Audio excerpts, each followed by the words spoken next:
नमस्कार मित्रांनो, तर या व्हिडिओमध्ये आपण दिलेल्या कोणत्याही नंबरचा स्क्वेअर रूट अतिशय सोप्या पद्धतीने कसा फाइंड करायचा ते बघणार आहोत.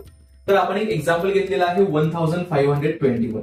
तर कोणत्याही नंबरचा स्क्वेअर रूट फाइंड करत असताना एक गोष्ट आपल्याला माहित असणे गरजेचे आहे, ती म्हणजे 0 to 9 पर्यंत जे डिजिट येतात ते डिजिटचे स्क्वेअर्स कोणत्या नंबर्स पासून एंड होतात तेवढं आपल्याला माहित असणं गरजेचं आहे. फॉर एक्झाम्पल, 0 जर युनिट प्लेसला येत असेल तर त्याचा स्क्वेअर हा 0 ने एंड होतो, 1 चा 1, 2 चा 4, 3 चा 9, 4 चा 6 ने एंड होतो, 5 चा 5 ने एंड होतो, 6 चा 6 न, 7 चा 9 न, 8 चा 4 न, 9 चा 1 न.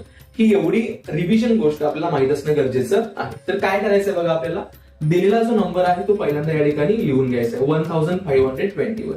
याच्या युनिट प्लेसला कोणता डिजिट आहे? 1.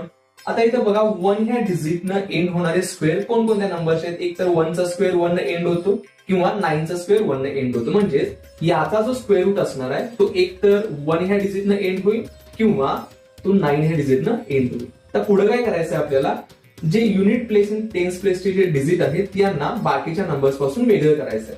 बाकीचा नंबर कोणता राहतो इथं? 15. तर 15 तरी परफेक्ट स्क्वेअर नाही आहे, मग 15 पेक्षा लहान असणारा परफेक्ट स्क्वेअर कोणता आहे? तर तो आहे 9. 9 हा कोणाचा स्क्वेअर आहे? 3 चा स्क्वेअर आहे. म्हणजेच एक गोष्ट या ठिकाणी क्लिअर झालेली आहे, जो आपल्याला स्क्वेअर रूट मिळणार आहे त्याच्या टेन्स प्लेसला कोणता डिजिट असणार आहे? 3 असणार आहे. कोण असणार आहे? 3. मग युनिट प्लेसला एकतर 1 असेल किंवा एकतर 9 असेल. म्हणजे आपण खूप जवळ पोहोचलेलो आहोत स्क्वेअर रूट फाइंड करण्याच्या. मग या दोघांच्या पैकी कोणता डिजिट येईल ते कसं शोधायचं? तर बघा, तर 3 ला काय करायचंय? त्याच्या पुढच्या नंबरनं मल्टिप्लाय करायचं. 3 च्या पुढचा नंबर येतो 4. 3 4 जर काय येतं? 12. आता हा जो 12 आलेला आहे हा जर 15 पेक्षा लहान असेल, तर याच्यातला जो मोठा नंबर आहे तो काय करायचा आहे? 3 च्या समोर लिहायचा आहे.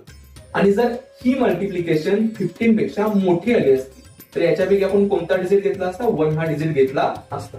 तर 39 जो आहे तो आपल्या दिलेल्या नंबरचा म्हणजेच 1521 चा काय असणार आहे? स्क्वेअर रूट असणार आहे. तर अशा पद्धतीने आपण दिलेल्या कोणत्याही नंबरचा स्क्वेअर रूट अतिशय कमी वेळामध्ये फाइंड करू शकतो.